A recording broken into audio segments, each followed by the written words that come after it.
So I think we might be live now. Yeah. Good afternoon, everyone, and welcome to yet another Exploring Economics talk. Today, I'm delighted to welcome Professor Antonio Angioni, who will be setting out an industrial policy perspective on addressing the structural imbalances and challenges exposed by the pandemic, which is especially interesting with the backdrop of the government now having to deliver on the Build Back Better and the Levelling Up strategy as we gradually surface from the pandemic, but also with the Industrial Strategy Council having closed down a month ago, with Andy Haldane, who's chairing the council, declaring in the UK industrial strategy is dead. So that will be interesting. And just for anyone who's not aware of Exploring Economics, we're a cross-Whitehall network made up of volunteer civil servants who aim to increase the accessibility and understanding of economics in government, and also encourage and raise awareness of a plurality of economic perspectives and decision making. So we send out a newsletter every month with events and details of our seminar groups. And we've also just launched a blog. So for anyone who hasn't done so yet, we'll be posting the subscription link in the chat. So I'd now like to introduce our speaker, Dr. Antonio Angioni. He is Associate Professor of Industrial Economics at UCL, and also Head of Research at the UCL Institute for Innovation and Public Purpose. He holds a PhD from Cambridge in Development Economics, and his research has covered topics such as production, technology and innovation dynamics, structural change, global value change, financialization, corruption, and governance. And he regularly appears in a wide range of academic journals. He's also a visiting associate professor in the Fourth Industrial Revolution at the University of Johannesburg. And so with that, he's also co-editing a volume on the structural transformation in South Africa, the challenges of inclusive industrial development in a middle-income country, which will be published later this year with Oxford University Press. And finally, Antonio has also served as senior consultant for several UN organizations, such as the UN Industrial Development Organization, the ILO, World Bank, DFID, OECD, and advised several governments on industrial policy making. So with that, we're very happy to have you with us today. As usual, for everyone watching, please post questions and comments in the chat. I think Antonio will be talking for about 30 minutes, and then we'll take the questions at the end. So with that, I'll pass over to you. Thanks, Ali. Thanks so much. I'm just starting my timer because I want to make sure that we keep enough time for discussion. Thanks for the invitation. It's a great pleasure to reconnect also with former students and colleagues and friends across the network. And I know you have been having several interesting events in the last months by other friends and colleagues.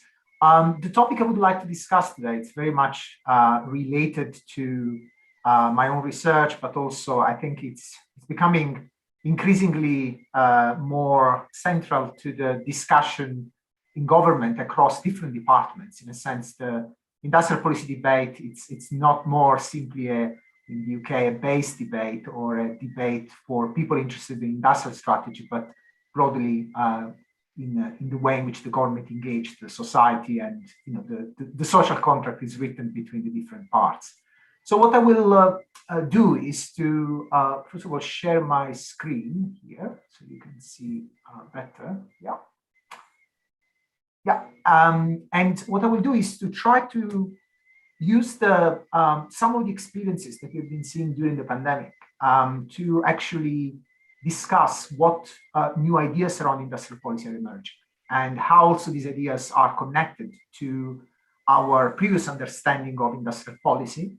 And how this is actually also opening new area for industrial policy making that in the past were not so central to the debate. I think this discussion, it's really happening we are living extraordinary times, people are saying over and over again. And I think today is particularly interesting, given what was agreed yesterday when the administration in the US decided that actually the idea of applying a waiver on the vaccine for ramping up production and addressing the crisis globally is something worth considering, something worth pursuing. And what is interesting to me is that when you look at an event like one of yesterday, which could be a turning point in addressing the global pandemic and, of course, the response by governments across different countries, is the fact that, immediately the discussion has been, this is the role of the state should take this bold action. And clearly there is a strong public purpose here, which is not just at the domestic, but of course at the global level.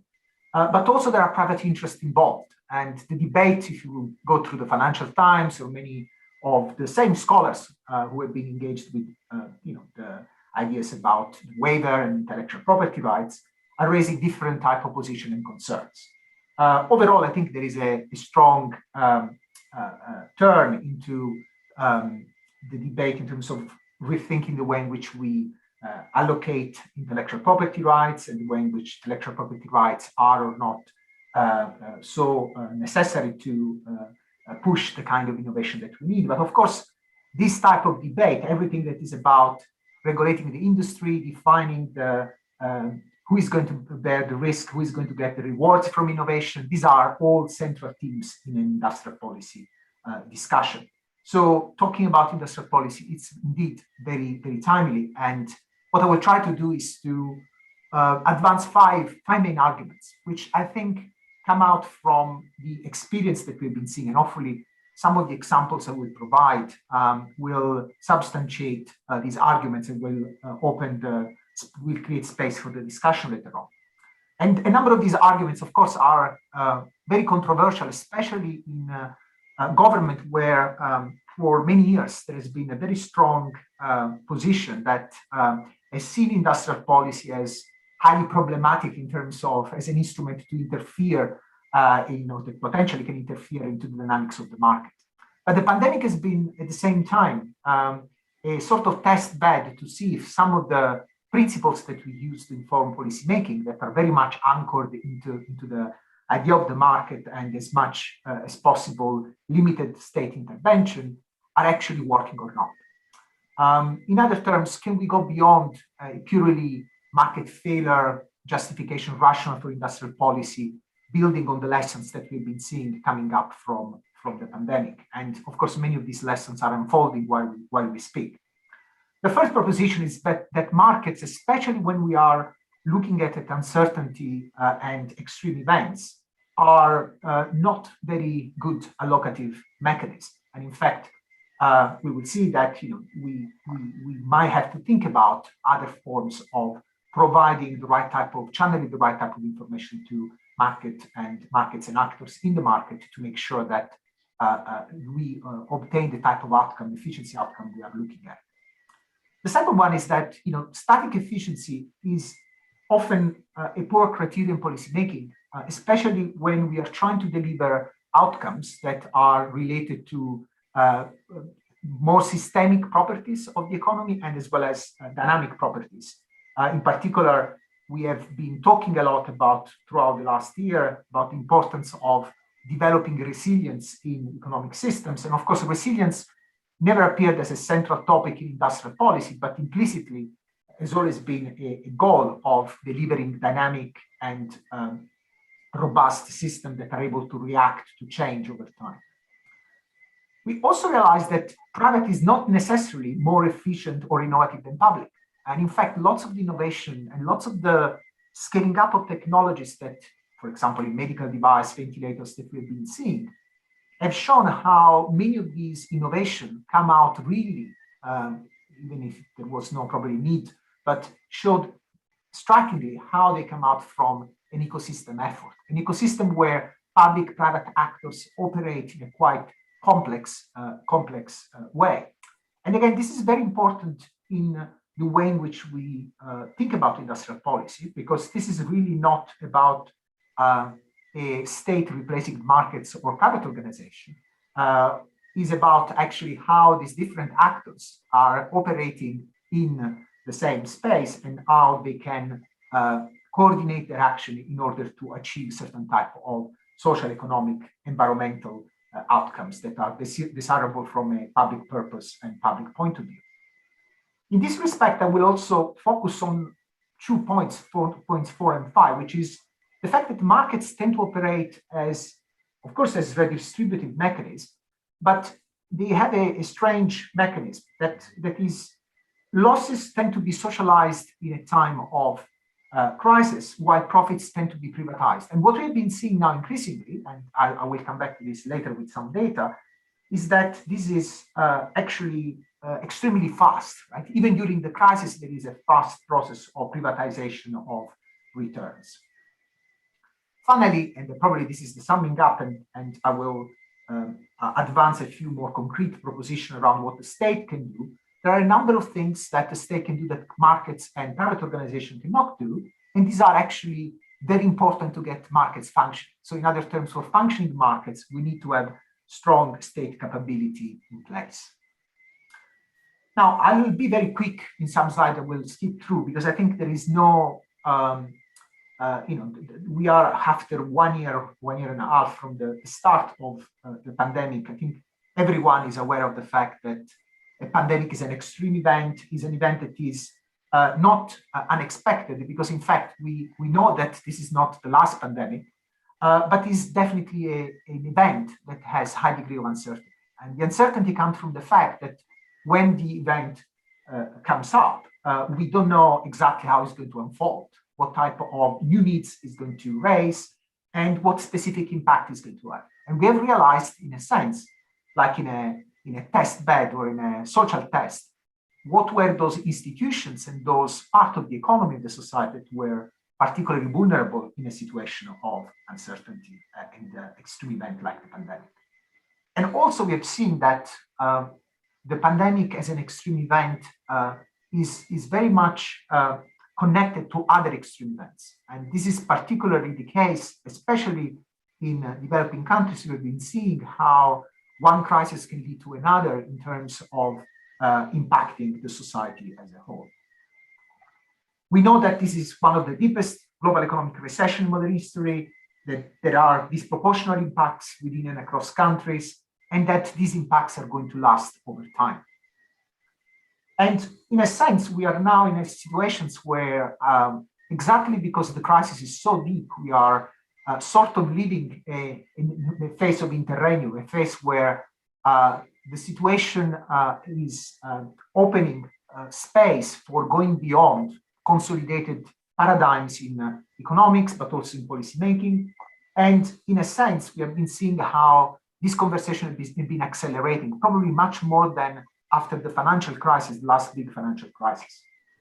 And it is interesting that at this point, exactly at this point, people have started talking about the role of the state and the way in which the state has been reintroduced into the debate has not been simply in terms of addressing the immediate effect of the crisis, but also how in doing that, the state can establish a different type of more resilient economic system and a different pattern of development in key sector, strategic sector scenarios. It's not the case that we are seeing how, for example, we'll go back to that in the US, people are talking about in the US context under the Biden administration for different reasons of the importance of, for example, protecting a number of sectors that are strategic. If we think about, the big debate around and potential act that is going to be passed on semiconductors, or issues around how to retain and rebuild capability in the pharma industry, medical device, supply chain of critical inputs, and so on and so forth. So the industrial policy debate, as we know, it's not a new one. It's an old one, and to a certain extent, it's probably one of the oldest in the economic thinking, exactly because states have played a critical role in creating markets, and the relationship between states, private actors, markets across countries, and the way in which the countries interact with each other, it's very much shaped by decision in industrial innovation policy making. Now, before the crisis, it's interesting that just before we entered into the pandemic, we published this article with Ajun Chang, and we were basically claiming that the debate at that point was sort of getting into a mainstreaming phase.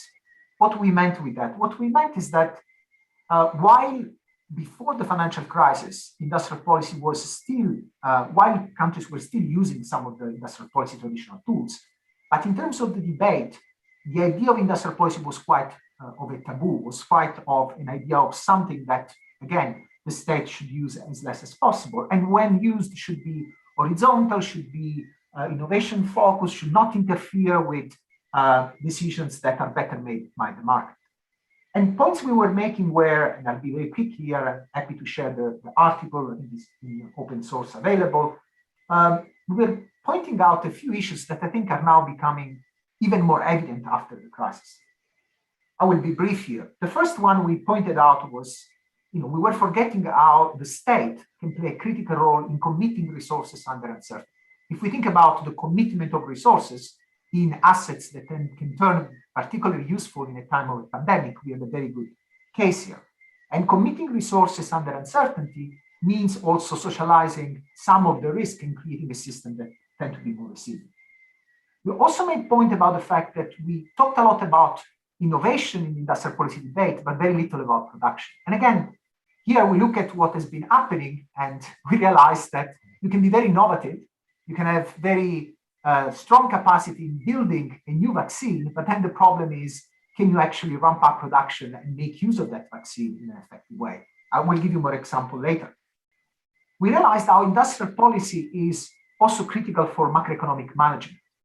Lots of the unbalances that are emerging cannot be as a result of large public spending, but also as a result of the disproportionate impact of the crisis, cannot be simply addressed by fixing macroeconomic parameters, but the macroeconomic changes and management of key parameters needs to be supported by an industrial policy that, for example, rebuilt capacity in the tradable sector across countries, that has a more wide distribution of value-added activities, and so on and so forth.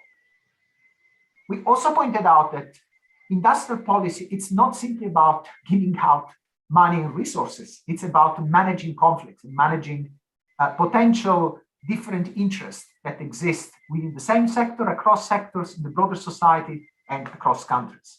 So the political economy of industrial policy, it's really critical. And today we will go back to this point in several occasions. In particular, when I'm going to talk about financialization, and financialization in the context of the pharma industry. To just give you the highlight of that problem that we already raised in this article, is that industrial policy is always thought as a way of transferring resources to fixed market where there are cases for externality to be addressed, or there is an underinvestment in public goods, and so on and so forth. But the reality is that transfer of resources to productive organizations mean nothing if this organization cannot use or are not compelled to use these resources to actually, for example, making investment or retaining these resources for creating more jobs, and so on and so forth. So the problem of industrial policy is not simply how do we fix a market, but actually how do we shape and recreate markets in a much more complex, articulated way.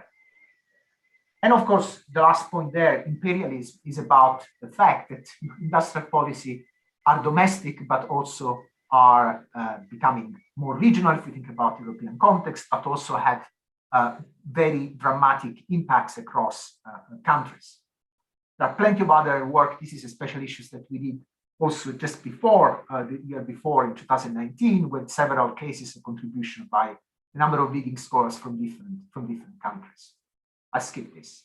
Now, the pandemic, as soon as the pandemic comes and lots of the debate is in action, many people start looking for really what the crisis, while the crisis unfolds, is telling us about what is needed. And we have seen that governmental responses to the crisis have been very different. And to a certain extent, there are reasons why these government responses have been different. And the reasons can be found in the way in which they have been using industrial policy and developing government capabilities over the years. Now, if we look at a number of country cases, and we look for government capabilities in coordinating the effort through the crisis, for example, creating testing and tracing capabilities, or using the innovation chain in the pharma industry, or in the scaling up of PPE and other personal protective equipments or other type of medical device technologies, we find a very different set of trajectories. For example, we've been studying a number of countries. These are a few of those that we've been comparing, where throughout the crisis, we've been seeing several cases of success and failure. In some cases, we've been seeing countries who have been affected by previous decisions, for example, the financialization of specific sectors, or the changes in corporate governance that allowed the financialization, which weakened the productive base, and as a result of that, made these countries unable to respond to the crisis. But also positive cases where countries who had invested more, for example, in institutions which are critical for example, testing, or which are critical for procurement capability and so on, were performing better. Let me give you some very simple example, also building on the UK case. We are all familiar with the fact that last year, when the crisis was starting, there was a fundamental shortage, dramatic shortage of ventilators in the UK. And UK Ventilator Challenge was launched exactly to address that type of crisis, and was a sort of mission-driven industrial policy that the government was putting in place in order to face the crisis. That was not just one of the activities, there were many others. We have written about this specific experience because it showed how when you try to do this type of initiative in the middle of a crisis, you have to consider how lack of capacity in government to coordinate certain activities might affect your future capacity as well. So the ventilator challenge was coordinated by some catapults, was trying to pull together different players from the private sector, and of course it required the involvement of several agencies, including those that were testing the security of these technologies, but fundamentally was an effort where also other countries were involved. And those that were faster in scaling up these technologies were also those who could rely on an industrial base that was present in the countries, strong relationship between public institutions, universities, intermediate institutions, and companies, and who could have a more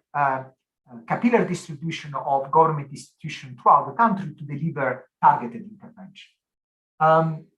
The case of the ventilator is just one. As I said, there are plenty of others. For example, the one that we had in the case of the CPAP, which were these devices you can see on the right, which facilitate and substitute the ventilator and facilitate breathing.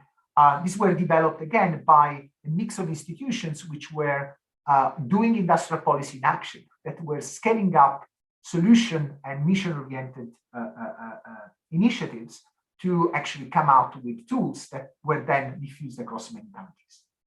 And you know, what is striking in these cases is how the coordination of certain public actors and their willingness to also make some of this technology free, that in the case of the CPAP is the technology is fully available for all countries to be reproduced, and in fact, I think at the moment is adopted in several countries. This had required a fundamental, the leverage of fundamental government and public institution capabilities. And these capabilities were not only important to deliver the outcome, but actually to generate innovation.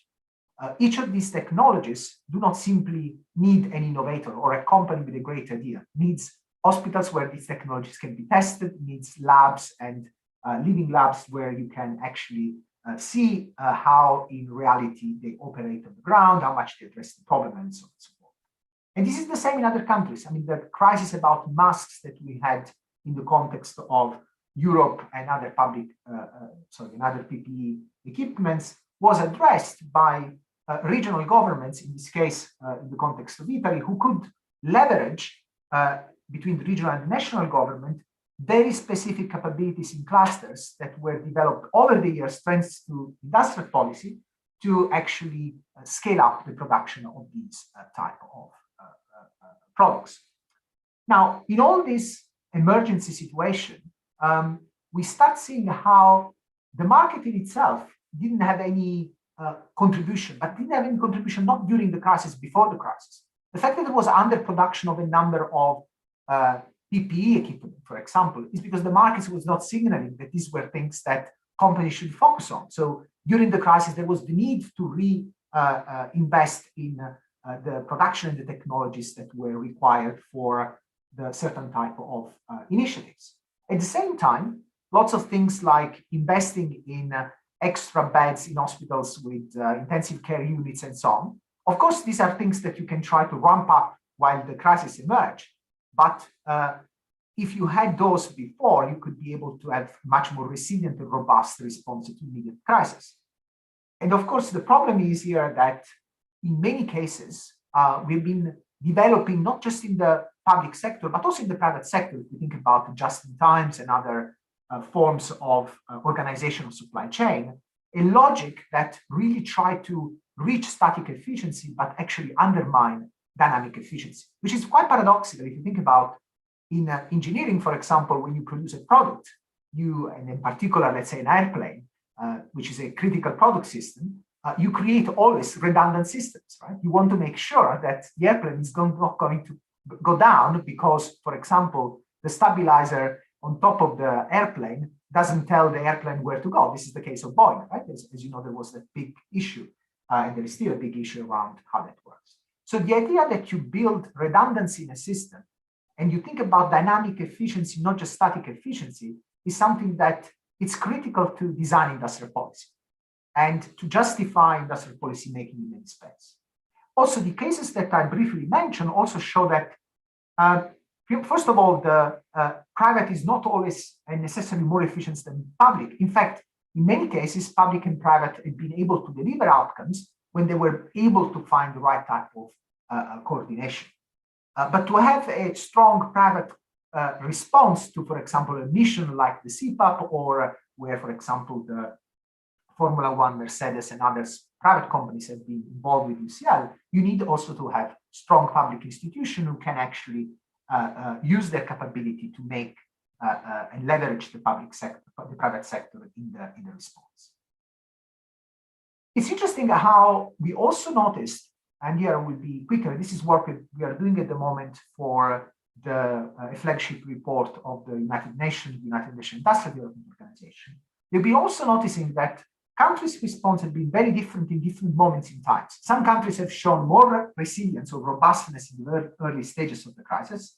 Some others have shown more readiness towards the end of the crisis, which means they've been more capable to set up conditions for rebuild the economy after. And I think this is important also because when we think about industrial policy, we have to think about both how we create more robust systems, so systems that are able to absorb the crisis, but also how we invest long time to make sure that the economy is able to rebuild and rebuild back better, as Biden puts it, which means we have economy which have, for example, more resilient supply chains, or economies which have governments with more capabilities that can be deployed if needed in time. And of course, these type of things can be built also only in industrial policy long-term type of trajectory. This is type of things we have been trying to develop to distinguish government experiences. The idea is that at the beginning of the crisis, you can use parameters that are about basically the robustness, so the capacity to resist, absorb, and accommodate the shock of the crisis. And then looking at countries who have been showing more readiness in terms of adapting, transforming, recovering. And this matrix suggests that the outcome is always an outcome that sits at the intersection between government and industry capabilities. You can have different configuration. You can have cases where countries have been leveraging their government capabilities in the beginning, let's say the case of Vietnam or South Korea, and then they've been trying later on to actually bringing on more industry along. There are other cases where the government capabilities, especially in research for vaccine innovation, were really strong, and as a result of that, they could use that to bring in companies, let's say, as we will see later, companies like AstraZeneca, in scaling up the use of that vaccine for production and manufacturing.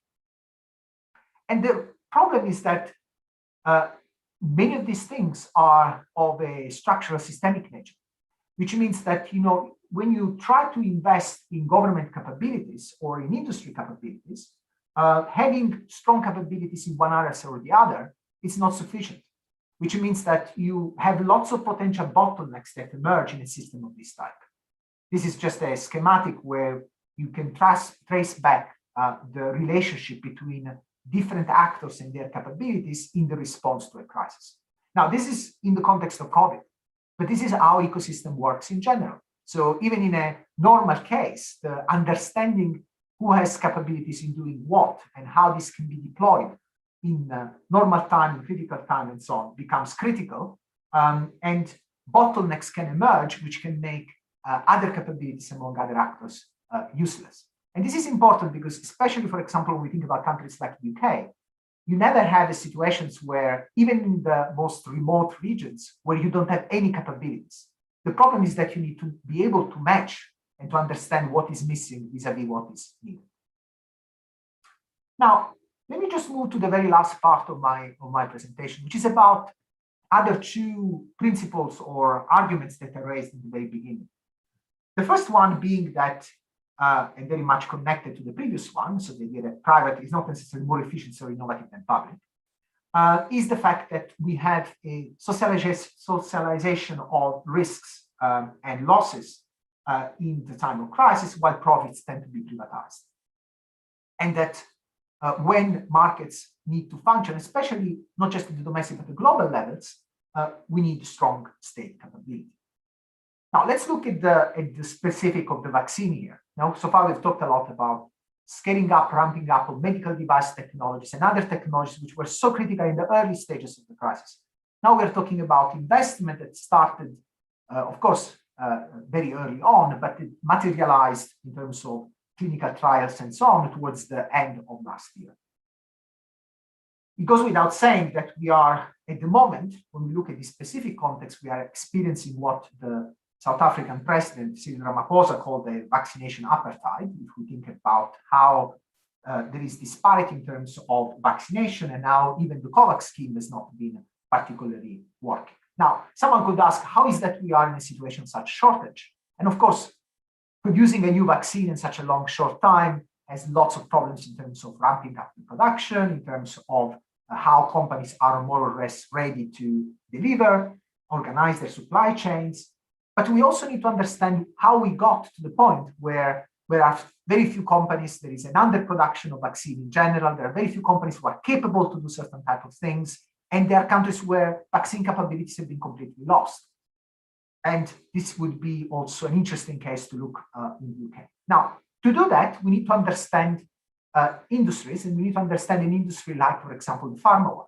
If we think about the pharma one, we know that pharma is driven mainly by the public sector spending. This is why in the US you have a massive capacity developed over the years because the amount of spending is huge. And at the same time, the price structure is such that companies can actually be capturing lots of value out of the drugs. We also see that lots of the R&D, if we take these are global figures, I'll show some more European related figures. We also see that companies are investing a lot. If you look at this figure only for all Europe, including UK, we have for 2018 around 37 billion invested in R&D. The majority of the investment in R&D for drugs goes into clinical trials, which is the most expensive part, where you are trying to basically test that the drugs can pass through all the different clinical trials phases. And we know that these are big numbers. But as soon as we compare these big numbers with, let me skip that one, with what also global companies are doing and what governments are doing in this space, we realize actually that lots of innovation in these areas, it's not just a private-driven innovation. Now, you look at these three companies, these are among the key players for the vaccine response, and we are today discussing how they've been driving the innovation. But these companies have been building this innovation on the back of a entrepreneurial state in the US, which has been investing dramatic amount of money in the order of 40 billion a year in pharma development and research and basic research for that. Now, if you look at all these figures, these are figures around R&D public funding. If you look at the one on the right, you see that the blue dark line is the life science one. You see that there is a huge amount of budget that goes into it.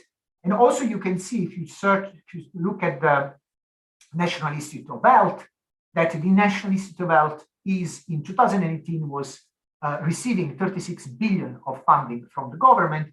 And within that, the National Institute for Allergy and Infection was the second contributor of investment of funding, public funding for vaccine discovery. We can go on and on with this type of data. The fundamental point is that we go to the point here of the AstraZeneca as well, that behind many of these innovations, there are significant amount of public funding that are de-risking the innovation and are making possible this innovation to happen when they are needed. This is a study which was just published in the British Medical Journal, who has been tracking down, who has been de-risking in the early stages the funding of the development of the Oxford AstraZeneca vaccine. Let me skip this one, which says the same thing. When you look at what the companies are doing in the meanwhile, they receive a significant amount of resources. They are leveraging an ecosystem of players, which involves lots of public players. And immediately throughout this process, they are cashing out significant amount of money in the form of share buybacks, dividends, and other type of remuneration of shareholders. Now, this is a problem because many of these innovations are in fact public. We have a system that allows to privatize them, and then we have a system that allows to extract that value throughout the process. So when we say we are now trying to, with Biden, to have the state intervening in the private sector innovative decisions or future innovation, actually we need to really think carefully and if we are really doing that, or actually we are facing a much more complex story. And by the way, this story, it's not something that comes only from an assessment of these companies from the public sector point of view. When Pascal Soriot, now very well-known CEO of AstraZeneca, became CEO of AstraZeneca in 2013, he himself said that AstraZeneca was a highly financialized company. And that high level of financialization that you can see in those graphs, in those bars that gives you the dividend plus share buybacks invested by the company, he was actually emphasizing that if the company become highly financialized, also become unable to focus on develop drugs and vaccine and whatever type of drugs are needed for addressing public purposes and public needs. Now, we know that even in the case of the scaling up the Oxford AstraZeneca, the possibility of going through these clinical trials quite quickly was exactly the result of the coordination between public institutions and of course, the broader set of institutions I showed you before in that complex graph with all the interdependencies between universities, public technology intermediaries, authorities, regulatory authorities, certification, and so on. Now, and here, this is really the last couple of slides. Now, the point is that if we are aware of the fact that this is how the system works, lots of the narrative around public-private divide and actually what is the public purpose, what are the private interests, sort of collapse when we realize that innovation, it's not coming only from the private companies. In fact, in this specific case, we could easily say that a company like AstraZeneca, which didn't have a big capability in vaccine, became important in this phase simply because they could manage a complex supply chain and by doing that, deliver or ramp up part of the production of vaccine that were needed. We are back today in a situation where now the problem is we need further industrial policy to support not simply creating the space with waiver for countries to produce a vaccine, but also we need to support countries and other companies to be able to absorb the technology, and in particular the new technology, the mRNA, to be able to ramp up the production of the vaccine.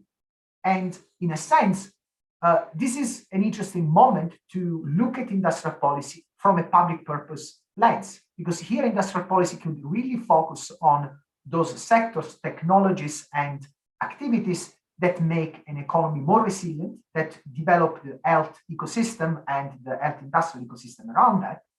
And in a sense, we could move from a situation like the one we have today, where we have the major producer, like in the case of Astra, with Oxford and Pfizer, BioNTech, are trying to articulate a complex supply chain across different countries to situations where capabilities are more distributed across these countries. We are looking, for example, in the case of Brazil. Brazil has a major problem of course, in managing the crisis. It's one of the countries that will be affected the most, but it's also one of the countries which have a long tradition of public funding, like in the case of Fiocruz or Butantan, that are institutes that produce, innovate, and are now partnering with AstraZeneca in the development of the vaccine.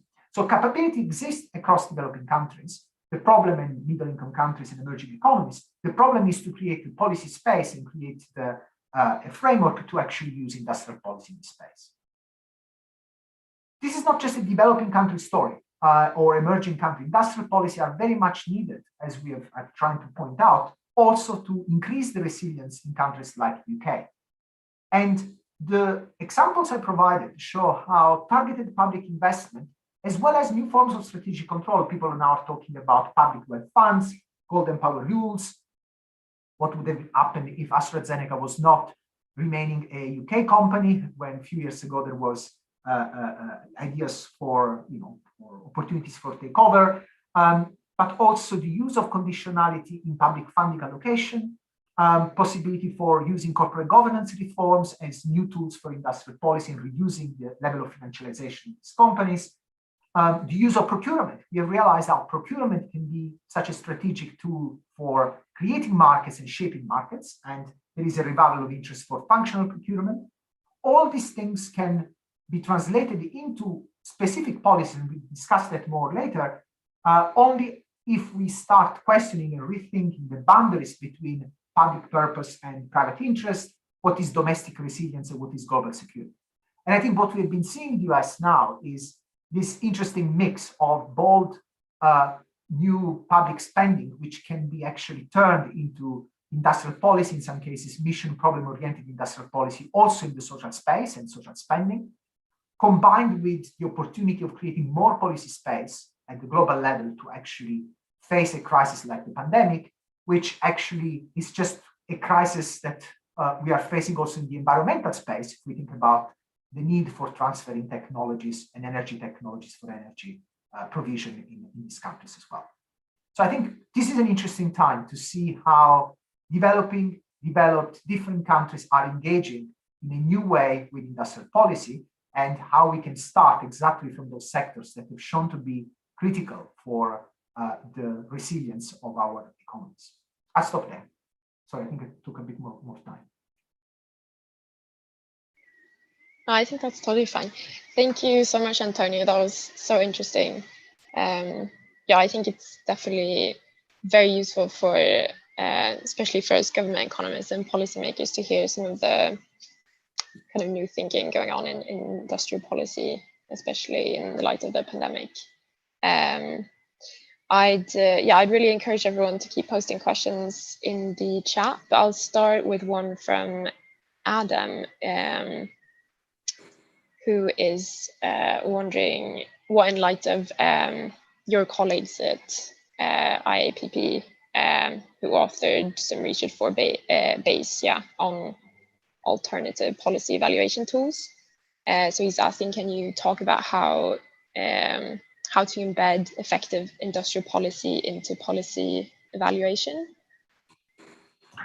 Yeah, I mean, I think what he's referring to, my colleague, Professor Rainer Cattell, has been leading a project for BASE. There's a working paper available online, which basically tried to translate some of the issues that have been saying into the context of industrial policy, or in general policy evaluation, right? So the traditional metrics that we use in cost-benefit analysis are very much challenged by a framework that looks at some of the things I just mentioned. So the issues around how you frame uncertainty, right? How you frame cost-benefit when, as I showed before, lots of the outcome that you're trying to achieve through the policy are dependent on a set of interdependencies by different actors, right? How these different actors coordinate system, how you are able to isolate basically the cost and the benefit of that. So in other terms, what I showed is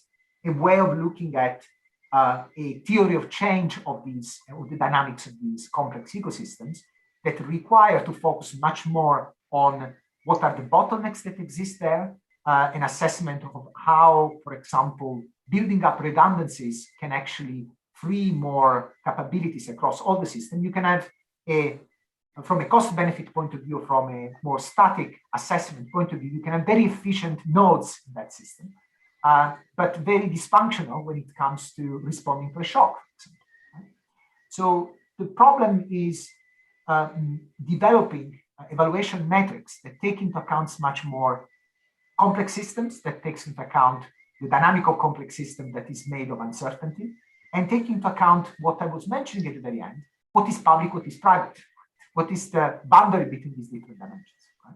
Because we realize that in many cases, the dichotomy between, for example, there's a very nice study in Nature which shows that the trade-off between lockdowns and private outcome was actually completely fictitious, right? So in many cases, the problem is to find the right alignment between the public sector effort and many private initiatives and private activities and markets.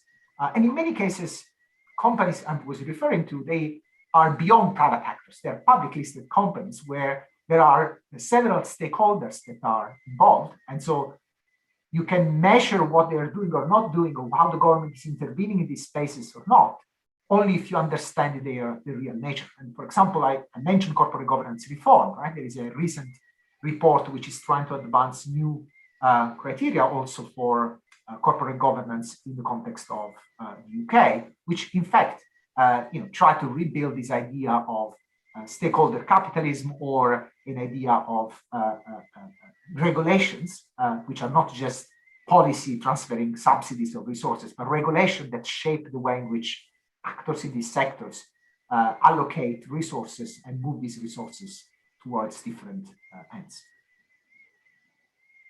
Cool. Yeah, we have a question from Theodore, who is wondering how you interpret the end of the Industrial Strategy Council. Is it really the death of industrial policy in the UK, as Andy Haldane said, or are the reports of death exaggerated? Yeah, I think the death of industrial policy is always exaggerated, because to a certain extent, even a country like the UK has always been doing some form of industrial policy, right? So even if you don't do any industrial policy, de facto you are choosing to leave someone else to make decisions for you, right? So the issue is that, I myself emphasized how industrial policy has been a taboo in the policy debate, but at the same time, how governments, even in countries where this taboo was the strongest, were using industrial policy instruments. Now, the problem of the UK is that, when you look at not just the last 15 years of industrial policy, if I think going back to some of the work that Vince Cable, for example, was putting in place to revamp the industrial policy strategies, the sectoral strategies, the productivity plan later, and so on and so forth. It's not so much that policies are not there, but they are so discontinuous in a sense that creates quite of an opposite or unintended outcome, which is it's very difficult for companies to make decisions around long-term commitment of resources where industrial policy tools are fundamentally disaligned and are not remaining constant over time.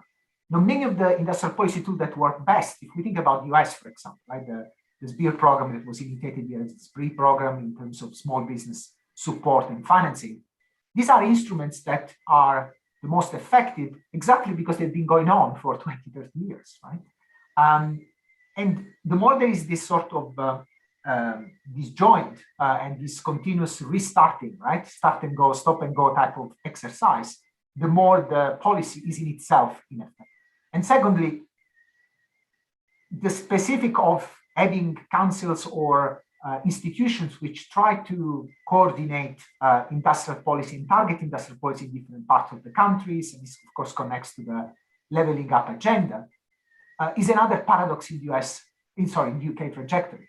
Because paradoxically, exactly because lots of the institutions which in other countries deliver industrial policy at the local level have been dismantled and replaced with weaker institutions over time, thinking about the movement from big regional development agencies towards local economic partnership and so on, exactly because that has been done, makes force the government to operate a more centralized industrial policy process, which is the opposite of what actually the narrative is about. Right? The more there is a discussion around leveling up, the more actually there is need to actually decentralize lots of industrial policy making to actually reflect the complexity of the issues that we try to change through industrial policy. And I think there is lots to learn here, also from the pandemic experience, in terms of how countries with regional governments where more activities and policy space is concentrated have been better able to address the crisis. Yeah, I might throw in actually one of my own questions, because I kind of connected to something I was wondering. As you know, with like the UK is kind of trying to devolve some of their economic governance, and I was wondering if you thought that that kind of a state-directed industrial policy acts in a different direction to devolving economic governance, or if that's sort of a complementary thing. But you think that's I think decentralization of policy would support that. See, I think the issue is that changes in policy frameworks matter to the extent that they are, as I was saying before, reflected in changes in the institutional infrastructure that deliver industrial policy. Some of the good work that was done in setting up some of the catapults was actually helpful over the years, but takes time to deliver, right? So you need to create institutions that are able to translate that policy framework in something concrete on the ground, which means that it's not simply a matter of adding a devolution on the paper, it's really understanding what devolution is about, right? And how redesign the place-based approach to industrial policy. Now, there are lots of interesting, and I showed you in the slide before very quickly, because there was quite a lot of material. The Emilia-Romagna region, which is a region in the north of Italy, is one of the regions with the highest manufacturing by addition. High-tech innovation is the place where you have the fast cars, but not just the fast cars. You have medical devices, you have lots of other things. Now, these regions exist across Europe because there's been a capacity to balance out the type of industrial policy that have to be done at the central level with those that can be done better at the local level.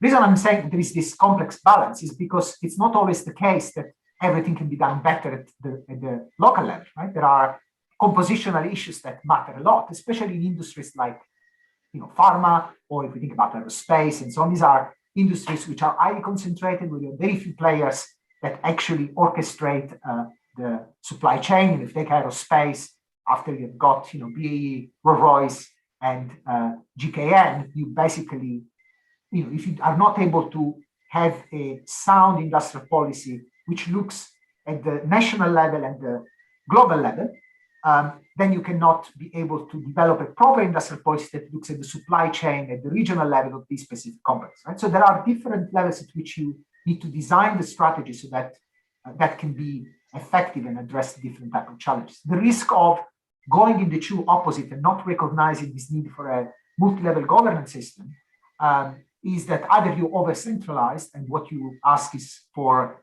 regional authorities or governments or the both governments to deliver based on what you want to achieve, but that's not deliverable, or that you deliver everything and the individual governments in the involved administration are not able to face the negotiation and the challenges that these big industries pose to each of them. In many cases, I would argue, if we move from the space of this type of industry, we go towards a digital platform and so on, even the national government in the UK doesn't have the size sufficient to actually impact decisions and affect the direction of development of that industry.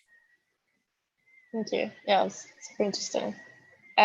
We have a question from Cameron. He would like to know what some of the if you know what some of the responses from businesses that have been involved in public-private collaborations on COVID issues have been.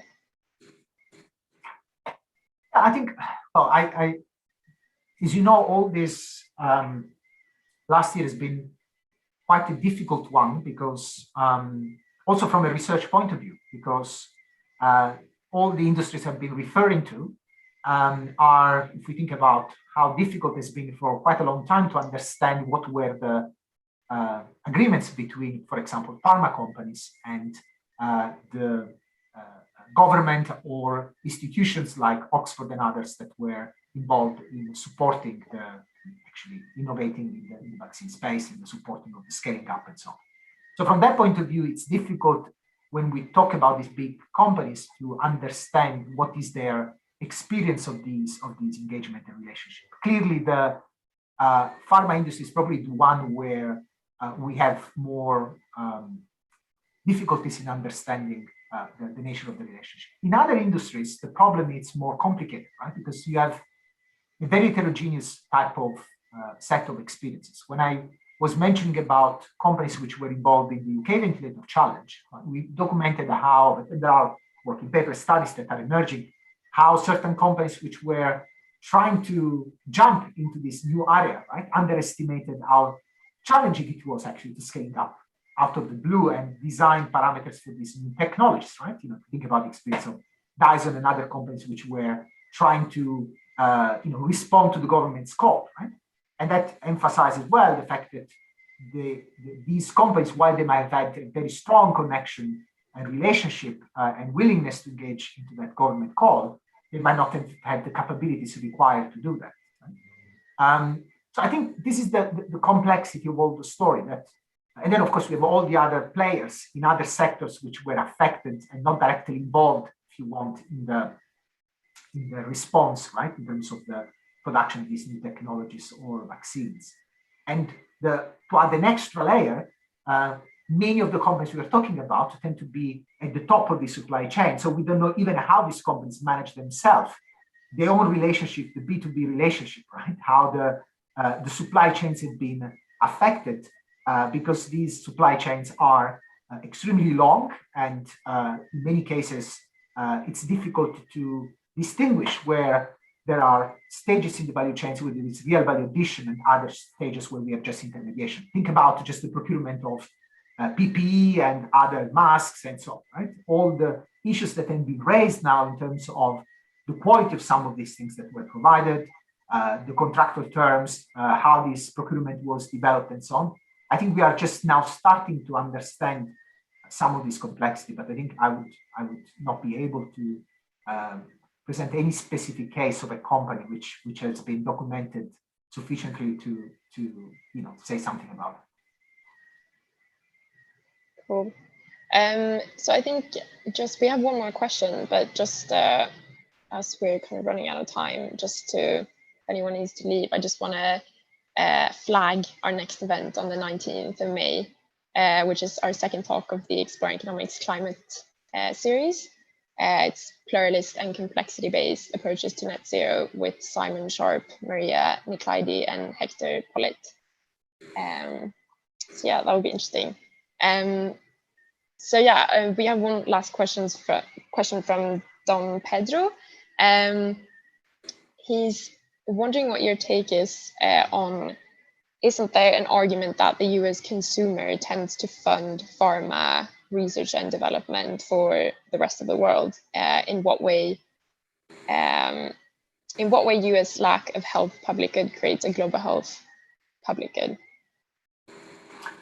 So there is an argument to say that not just I showed you the slide with the size of the pharma market, right, globally, and how the US is basically after it, simply because there is a price structure there that allows companies to extract extremely high markups in many drugs like insulin and other things. It's not just the vaccine we are talking about now, right? So that way of leaving the market to regulate certain type of prices has also created huge amount of rents in a number of these areas, which are in some cases return from investment, in some others are sort of Schumpeterian rents, in some others are really rents, extracted rents that companies are taking over the years, where they have already recouped the investment effort and they are actually simply living from the patent protection or the fact that contractually they can get very high prices. What is interesting is that is not only creating that, channeling this amount of money that goes into the companies, is attracting also companies from other countries. And this is happening more from the point of view of the public sector direct investment in basic research, in basic science for pharma and life sciences. So you have lots of European companies who are leveraging the, if you want, not just the market, but also the national system of innovation there to actually develop their new drugs. So there is an element of that. So there is an element of the fact that that market structure is creating lots of space for companies to extract resources. The point is are these resources, this huge amount of resources, needed in order to have a healthy pipeline of innovative drugs, let's say, in the new frontier of oncology and so on and so forth? And this is a big question, because in fact, when we see the high level of extraction that and predatory value extraction, to use Zonic's word, that happens exactly in pharma industries, then actually you start wondering, right? Because in fact, the more you have highly profitable firms, the more you have a tendency for potential financialization, right? Attempts to privatize the value that has been generated within that organization. And over time, that level of financialization can actually kill the same organization that is generating that. So it's a complex situation where the market, pricing structure dynamics, the entrepreneurial state, and corporate governance dynamics within the firm are interacting in a complex way, as I was trying to show before. And you can say that it's supporting innovation. At the other end, we can also say that it's supporting high level of financialization and high level of stock buybacks and dividends in the country, right? Because all the money that goes in either is retained for investment and there is a fair amount of distribution, or is completely extracted. And in that case, we have a high level of financialization. And before I finish, I would like to invite also to look at the IPP website. We have lots of stuff on this that comes out almost every day. We have a new series now that is starting, Forward series, that might be interesting for you as well. And we look forward to the new round next year of Rethinking Capitalism, where we offer the opportunity to a number of our colleagues and friends across the government to actually take part in some of the courses. In fact, Simon, who's going to give the lecture next time, is part of our team as well of teaching there. So great to see lots of common faces. Yeah, thank you. Thank you so much for joining us. I definitely feel like I've learned a lot, and best luck with your work. It will be really interesting to see your future publications. And yeah, I hope to see you again. Thanks, Halle. Thank you, everyone. Bye.